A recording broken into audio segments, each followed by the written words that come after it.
उनको अपने लाइफ में इम्प्लीमेंट भी करिएगा और अपने आप को स्वस्थ रखने के लिए जो है वो कोशिश करिए कि कुछ ऐसा हम अपने शरीर को दें जो कि फायदेमंद हो। बहुत सी चीजें हमारे किचन में ऐसी हैं जो कि हमें बीमार करने के लिए जो है वो अहम भूमिका निभा रही हैं। तो वो चीजें भी हम आपको बताएंगे कि कौन कौन सी चीजें आपको अवॉइड करनी है अपने किचन से। लेकिन सबसे पहले मैं आपको अपने फर्स्ट सब्जेक्ट की तरफ ले चलूंगा। इसे नाम दिया गया है vagus nerve stimulation. Then Ayurveda और नेचुरोपैथ से भी आपको इंट्रोड्यूस करेंगे।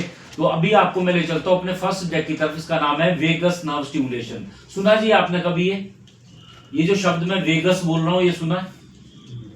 इसे बोलते हैं स्वचलित तंत्रिका।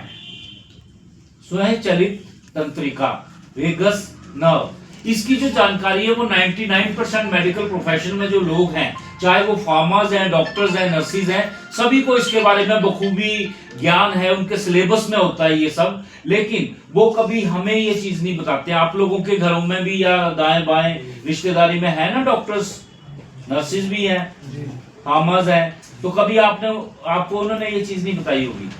क्योंकि अगर वो बताएंगे तो आपको दवाइयों की आवश्यकता नहीं पड़ेगी, फिर आप बीमार ही नहीं पड़ेंगे। दवाइयां नहीं बिकेंगी तो मेडिकल स्टोर्स का नुकसान होगा, WHO का जो मेडिसिन स्कैम है उसका नुकसान होगा। तो ट्रेनिंग में बताया होता है कि पेशेंट को ये सारी चीजें नहीं बतानी, सिर्फ पर्ची तक की उसको सीमित रखना है। दवाई लिखी, पर्ची बनाई, बस।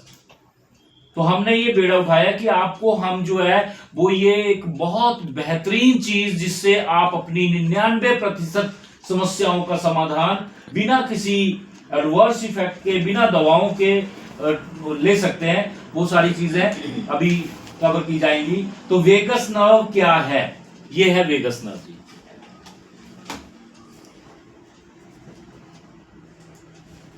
ये दिखाई दे रही है स्लाइड आप सभी को। ये जो ऊपर वाला पोर्शन आप देख रहे हैं ना, ये वाला जो पोर्शन है ये हमारा बैक हेड है, पिछला दिमाग, सुपर कॉन्शियस सब कॉन्शियस ब्रेन है। यहां से लेकर यहां L4 तक, L4 नीचे पूंछ के मनके तक ये रॉड पहुंच रही है। और इसके साथ में देख रहे हैं आप सभी ऑर्गन्स कनेक्टेड हैं।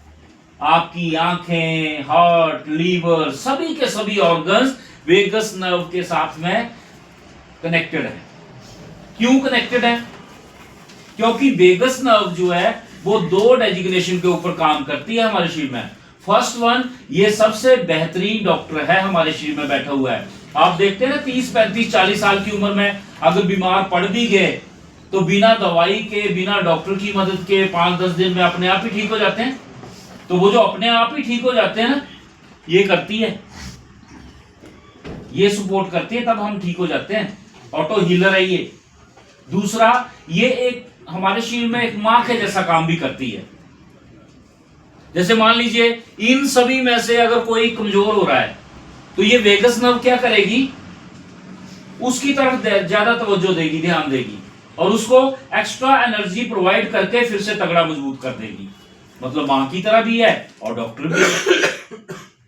जब तक ये वेगस नर्व हमारे और आपके शरीर में पूरी तरह से हेल्दी है, स्वस्थ है, तब तक हमें चश्मा नहीं लगेगा, हमें हार्ट रिलेटेड प्रॉब्लम नहीं होगी, स्किन रिलेटेड प्रॉब्लम नहीं होगी, कोई भी बीमारी नहीं होगी जब तक ये तंदुरुस्त है। लेकिन जैसे ही ये कमजोर होने शुरू होगी, हम बीमारियों के जंजाल में फंसते चले जाएंगे, ऑटो इम्यून डिसऑर्डर हो जाएगा, बहुत बड़ी बड़ी बीमारियां, अनक्योरेबल डिसीज फेस करनी पड़ेगी। किसकी वजह से? इसके कमजोर होने की वजह से। तो आप सभी चाहते हैं ना कि आपके शरीर में ये जो चीज है, पहले तो आपको मालूम ही नहीं था ना इस चीज के बारे में, अभी मालूम पड़ा है। अभी आपके मन में एक भाव उठ रहा है कि यार हमारी ये स्वस्थ होनी चाहिए, सभी के मन में उठ रहा है। तो ये स्वस्थ कैसे होगी? इसको स्वस्थ रखने के लिए जो इसका खाना है, इसका भोजन है, इसकी खुराक है, उसका नाम है हैप्पीनेस। क्या है? Positive energies and happiness. जो लोग बड़े शांत स्वभाव के होते हैं, बड़े खुश मिजाज होते हैं, गुस्सा वगैरह कुछ नहीं करते, बड़े शांत होते हैं, वो लोग बड़ी लंबी उम्र जीते हैं बिना किसी रोग के, बिना किसी दोष के। और जो झगड़ालू प्रवृत्ति के होते हैं, गुस्से वाले होते हैं, क्रोधी होते हैं, अपने आप को डॉन साबित करने की कोशिश में होते हैं, वो लोग 60 क्रॉस नहीं कर पाते हैं, 30, 35, 40 साल की उम्र में उनको बड़ी बड़ी बीमारियां लग जाती हैं। समझ रहे हैं जी? तो क्या इसकी खुराक? हैप्पीनेस। आप में से है कोई जो हैप्पी रहते हो? कम है ना? मतलब पूरी तरह से हैप्पी तो नहीं रहते हैं। कोई ना कोई वो घूम ही रहा है पंखा, कोई ना कोई पंखा घूम रहा है ऐसा, कोई ना कोई कीड़ा ऐसा घुस गया, बस ओवर थिंकिंग हो रही है उसके ऊपर। एक छोटी सी बात है जो इसकी कोई अहमियत नहीं है, लेकिन हम उस छोटे से मुद्दे को लेके इतना सोचते हैं, इतना सोचते हैं, इतना सोचते हैं कि सोचते रहते हैं। कभी कभी तो उस चीज को सोचते सोचते हमारी हार्ट बीट बढ़ जाती है, रात को नींद तक नहीं आती है। अब ओवर थिंकर क्या होगा? मान लीजिए आप में से कोई बंदा है ना, तो उसके दिमाग में मैंने एक बहम डालना है। क्या बहम डालना? कि यहाँ बैठ के वो बंदा बुलाया और उसको बोला यार कल ना हो सकता है कि तेरी प्रमोशन हो जाए, है ना। अब वो बंदा चला गया गेट के बाहर, और उसके दिमाग में चल रही है बात, मेरी प्रमोशन हो रही है, मेरी प्रमोशन हो रही है। रात वो सोएगा नहीं बंदा, है ना। उसको ऐसा दिमाग में वो घूम रहा है ना, that is called over thinking. और ओवर थिंकिंग बहुत बड़ी बीमारी है। इससे दिमाग के पुर्जे जो है वो डिस्टर्ब हो जाते हैं, मेमोरी वीक हो जाता है, बड़ी परेशानी रहती है। जिसका दिमाग हेल्दी है वो किसी भी बात को थोड़ा सा सोचेगा, फिर उसको लेट गो करेगा। लेकिन वो जो बीमार आदमी है वो उसके ऊपर ऐसे लगेगा ना कि पूरा ध्यान ही उसका उसी तरफ होगा, उसी बात की तरफ। तो ये समझ रहे हैं आप? आपको पता चल गया कि वेगस नर्व आपके शरीर में हेल्दी होगी तो मेरे से लिखवा के ले लीजिए कि 100 साल की उम्र से पहले आपको कुछ नहीं होने वाला है, कोई बीमारी भी नहीं आएगी नजदीक। लेकिन अगर आपने ये बीमार कर ली तो फिर गारंटी नहीं। पूरी जिंदगी की जमा पूंजी जो है, जो हमने बड़ी कंजूसी से बचाई होती है, बैंक बैलेंस थोड़ा सा भरा होता है, वो सारा लग जाता है जब कोई बड़ी बीमारी लग जाती है और उसको लेके हमें बड़े बड़े हॉस्पिटल में मूवमेंट करनी पड़ती है। लोगों की जमीनें और घर मकान बिकते हुए देखे हैं हम लोगों ने बीमारी के चक्कर में। तो मैं क्यों आया हूं आपके पास? आप स्वस्थ रहें इसलिए आया। थोड़ी देर के लिए सर इसको विराम दीजिए।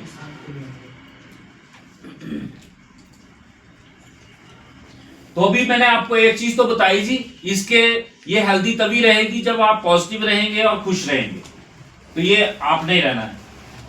अब हम इसको किन वजहों से इसको कमजोर करते हैं? कौन कौन सी वजह है मेन? पहले नंबर पे एंगर। मेरे पीछे पीछे सभी जोर से बोलिए, बोलिए नो एंगर। जब हम क्रोध करते हैं तो इसका क्रोध का सीधा प्रेशर जो हमारे ब्रेन पे आता है कि नहीं आता? बौखला नहीं जाते? जहां पे हमारे पीनियल ग्लैंड से डोपामिन, सीरोटोनिन हार्मोन्स रिलीज होने थे, हैप्पी हार्मोन्स रिलीज होने थे, वहां पे पॉइजन रिलीज होगा और वो पॉइजन इसको मिलेगा, ये कमजोर हो जाएगी। जब आप क्रोध करते हैं ना किसी के ऊपर तो सामने वाले का कुछ नहीं बिगड़ता है, लेकिन हमारा बड़ा कुछ बिगड़ जाता है, आपका बड़ा कुछ बिगड़ जाता है। तो बोलिए जोर से, बोलिए नो एंगर। कहा भी गया है कि जिस मनुष्य के शरीर में क्रोध नाम का शत्रु बैठा हुआ है उसे किसी बाहरी शत्रु की आवश्यकता नहीं है, क्रोध काफी है उसको मानसिक और शारीरिक रूप से विकलांग बना देने के लिए। तो फिर से बोलिए, बोलिए नो एंगर। हाँ जी, कसम खाई है आपने कि आंधी आए, तूफान आए, भूचाल आए, कुछ भी आए, आपको गुस्सा नहीं करना है। आपको सामने वाला चाबी देता है, सामने वाला कोई जो है ना वो चाबी देगा, चाहे आपका बीवी बच्चा हो, चाहे आपका कोई मित्रगण हो, चाहे रिश्तेदार हो, छोटी सी चाबी देगा। बहुत से लोग बोलते हैं मैं गुस्सा करना तो नहीं चाहता हूं, लेकिन सामने वाले दिला देते हैं गुस्सा। तो अगर उनकी हल्की सी चाबी से हम क्रोधित हो रहे हैं, इसका मतलब क्या है कि हम बड़े कमजोर हैं। क्या हैं? हम आंतरिक रूप से बड़े भारी कमजोर हैं। तो अपनी कमजोरी का हल करना है जी हमें। चाबी देने वाले तो देते रहेंगे, उनकी चाबियों का हमारे ऊपर असर ही ना हो, तब हम मजबूत हैं। दूसरा और भयानक शत्रु जो हमारी वेगस नर्व को डिस्टर्ब करता है, हमें बीमारियों की तरफ ले जाता है, इसका नाम है क्रिटिसिज्म। निंदा, बुराई करते हैं ना, सुबह उठते हैं लोगों को कोसना शुरू कर देते हैं, वो ऐसा वो वैसा। हमारे मेरे पीछे पीछे बोलिए, बोलिए भूत को भुला दीजिए।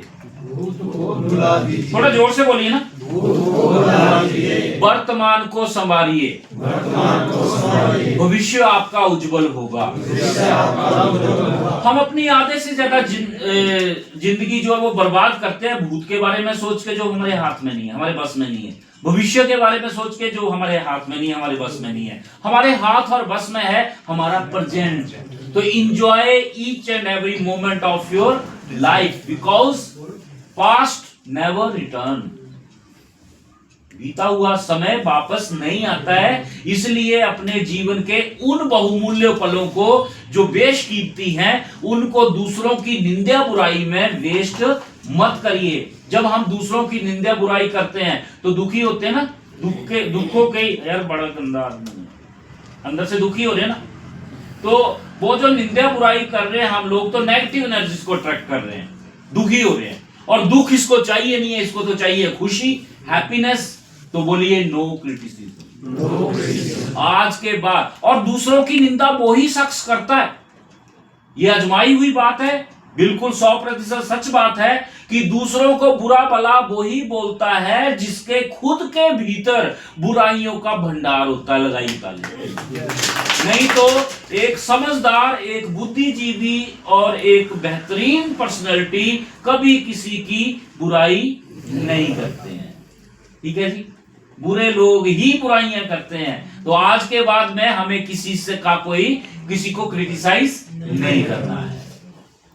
जब नहीं करेंगे तो खुश रहेंगे, मस्त रहेंगे, पॉजिटिव रहेंगे, पॉजिटिव एनर्जीज को अट्रैक्ट करेंगे, खुश रहेंगे, ये हेल्दी रहेगी।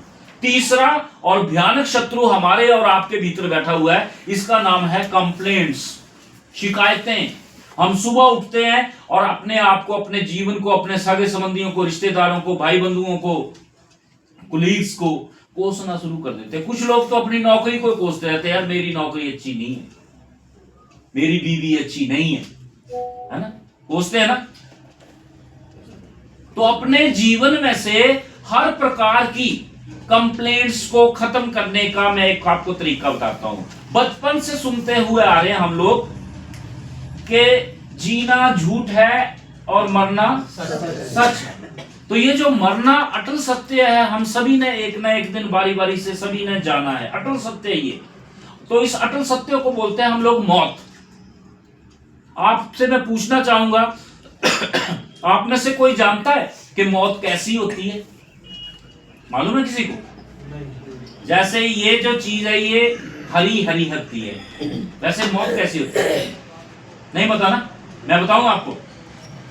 शेर सुनाता हूं कि किसी ने हमसे पूछा, शेर अर्ज है, इरशाद बोलिए। हाँ, कि किसी ने हमसे पूछा कि मौत कैसी होती है। किसी ने हमसे पूछा कि मौत कैसी होती है। बिल्कुल गहरी नींद के जैसी होती है। लगाओ ताली। कैसी होती है? Sound sleep. जब हम रात को एकदम सोए हुए ना, घोड़े बेच के मरे ही हुए, जब सुबह हमारी चेतना आई है, जाग खुली है, तो हमें ये दोनों हाथ जोड़ने हैं। अपने पंच तत्व है जी, जिनसे ये शरीर बना है, भो से भूमि, गो से गगन, भो से वायु, ओ से आग और नो से नीर। पंच तत्वों को संतुलित बैलेंस करना है, हाथ जोड़ने हैं और थैंक्स करना है, शुक्र अदा करना है। किसका?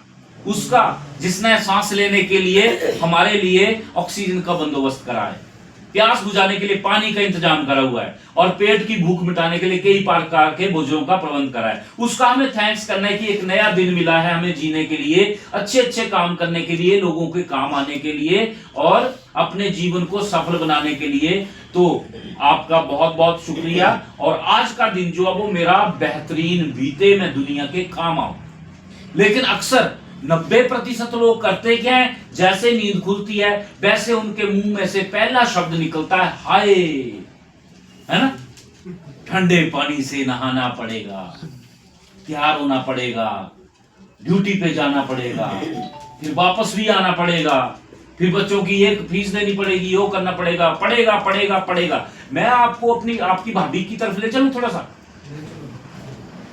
आप सभी मेरे भाई बहन हैं, तो मैं आपको आपकी भाभी की बात सुनाता हूं कि आपका ये भाई अपने घर से निकल नहीं सकता है। कब? जब 2:45 हो रहे हो, 3:45 हो रहे हो, मतलब पौना टाइम हो रहा ना, हम गेट से बाहर नहीं निकल सकते हैं, वो हमें नहीं निकलने देती हैं। हमारी धर्मपत्नी, कि नेगेटिव एनर्जी है। क्या हो रहा है, पौने बज रहे हैं, पौने में नहीं निकलना, 7 बजने दो फिर चले जाना, पौने 3 बजे निकलना, 3 बजने दो फिर निकल जाना। तो अक्सर आप लोगों को कभी कोई इनविटेशन आता है ना, ब्याह शादी का या रिटायरमेंट का या जग प्रसाद का, तो आप लोग अक्सर ये बोलते हुए सुने हैं, मैंने सुने हैं कि यार फलाने दी रिटायरमेंट है, जाना पैना, जाना पौना। पौना क्या है कि आपका मन नहीं है जाने का, आपके भाव नहीं है जाने वाले, लेकिन वो मजबूरी है, मजबूरी है कि आपको वो काम करना पड़ेगा। मैं आपको एक अच्छी बात ये बताने जा रहा हूं कि जिंदगी में 2 चीजें रखिए, या तो करना है या फिर नहीं करना है। ये बीच वाली जो पौना है ना, नेगेटिव एनर्जी, इसको त्यागें। क्योंकि जब हम मजबूरी में कोई काम करते हैं तो वो दुख है, दुख है वो, तो या तो करना या फिर नहीं करना। ये पौने वाली बात बोलते हैं ना, सभी की भाषा बनी हुई है ना, ड्यूटी जाना पौना। तो इस पौने को खत्म करना है। ये जीवन हमें मिला है, बड़ी मुशक्कत से मिला है, तो आधे से ज्यादा दुनिया जो है वो अपने दिन को धक्का देती है। 100 में से सिर्फ एक आदमी होगा जो जीतता है। तो आपको जीना है, क्या करना है, धक्का नहीं देना है। धक्का देंगे जब पौना पौना बोलेंगे ना, पौना पौना, तो वो धक्का ही है। तो पौनी चीज को हमें करना है त्याग। तो आपको मैंने अभी बताया 30 कंप्लेंट्स कि आपका जीवन जैसा भी है बेहतरीन है, बहुत अच्छा है, आपकी नौकरी अच्छी है, आपके बीवी बच्चे अच्छे, सब अच्छे हैं। अगर हम किसी को बुरा बोल रहे हैं तो हम खुद बुरे हैं, क्योंकि हमारी नजर में दोष है, हमें कुछ अच्छा दिखता ही नहीं है। अब मुझे सभी प्यारे, सभी भाई बहन प्यारे ही लग रहे हैं, है ना, अच्छे ही दिख रहे हैं, क्योंकि मेरी नजर आपके प्रति अच्छी है। अगर आप में से किसी के साथ मेरा कहीं पे झगड़ा हुआ होता तो वो बंदे के तरफ देखता ना, वो बैठा मेरे, है ना। तो वो चीज है ही नहीं कि अपने जीवन में से कंप्लेंट्स को, शिकायतों को हमें खत्म कर देना है। जो मेरे पीछे पीछे बोलेंगे, बोलिए, जो प्राप्त है, खुश रहने का मूल मंत्र, जो प्राप्त है वो ही पर्याप्त है, उसी में मस्त रहना है हमें। ठीक है जी, बोलिए नो कंप्लेंट। चौथा और भयानक शत्रु जो हमारी वेगस नर्व को डिस्टर्ब करता है, उसका नाम है कंपेयर, तुलना। अक्सर हम अपनी तुलना दूसरों से करते हैं। वो गोरा है, मैं काला हूं, वो लंबा है, मैं छोटा हूं, वो संपन्न है, मैं गरीब हूं, करते हैं ना तुलना। मैं रंजीत कुमार कौशल, आपका छोटा या आपका बड़ा भाई, मुझे खुद पे अभिमान है, गर्व है कि मैं धरती माता का अकेला सपूत हूं जिसका ये अंगूठा किसी से मैच नहीं होता है। होता है? ये माथे की रेखाएं किसी से नहीं मिलती है। मैं उस रब का बनाया हुआ यूनिक प्रोडक्ट हूं, यूनिक पर्सनैलिटी हूं। मेरे जैसा दूसरा उस रब ने नहीं भेजा है जमीन के ऊपर। जब मैं यूनिक हूं तो मैं अपने आप को क्यों कंपेयर करूं अंबानी से या शाहरुख खान से? मुझे मालूम है मैं शाहरुख खान नहीं बन सकता, और मुझे बनना भी नहीं है, नाकाम कोशिश करनी भी नहीं है, क्योंकि वो अपने स्थान पे यूनिक है, मैं अपने स्थान पे यूनिक है। मैं शाहरुख खान नहीं बन सकता, लेकिन शाहरुख खान में भी हिम्मत नहीं है वो रणजीत सिंह बन सके। लगाइए ताली। ठीक है, तो अपने आप को कभी किसी से कंपेयर मत करिए। जब अपने आप को कंपेयर करेंगे आप दुखी होंगे, परेशानी में आएंगे, दिमागी स्ट्रेस, तनाव बढ़ेगा और आपका ये डिस्टर्ब होगा। तो अभी ये मूलभूत मंत्र मैंने आपको बताया है, इसको एक बार सभी मेरे प्यारे भाई बहन मेरे साथ में रिपीट करेंगे जोर से। बोलिए no anger, no criticism, no complaint and never compare. अगर आपने इन चीजों को अपने जीवन में इंप्लीमेंट कर लिया, मैं गारंटी करता हूं कि आप इस धरती पे सबसे संपन्न खुशहाल व्यक्ति होंगे, पर्सनैलिटी होंगे। और जब आप इतने खुशहाल होंगे तो आप खुशी ही खुशी ग्रहण करेंगे, पॉजिटिव ही रहेंगे। और जब पॉजिटिव ही रहेंगे तो आपकी ये चीज हेल्दी हो जाएगी। और ये चीज जिस दिन आपने हेल्दी अपनी कर ली, भाई साहब आपका चश्मा हट जाना है। समझ रहे हैं मेरी बात? आपके सामने जो शख्स बैठा है, मेरी 47 साल उम्र है, मेरी 47, मेरी माता जी 70 ईयर्स की हैं, 6x6 हाइट है हमारी, और ये रहेगी टिल डेथ, 6x6 ही रहनी है, क्योंकि हम इसके लिए कुछ करते हैं। अब आपने चश्मा तो लगवा लिया, आपका भी नजर का है, आपका भी होगा ना? तो ये जो चश्मे आपने लगवा तो लिए, लेकिन आई स्पेशलिस्ट जो था वो डॉक्टर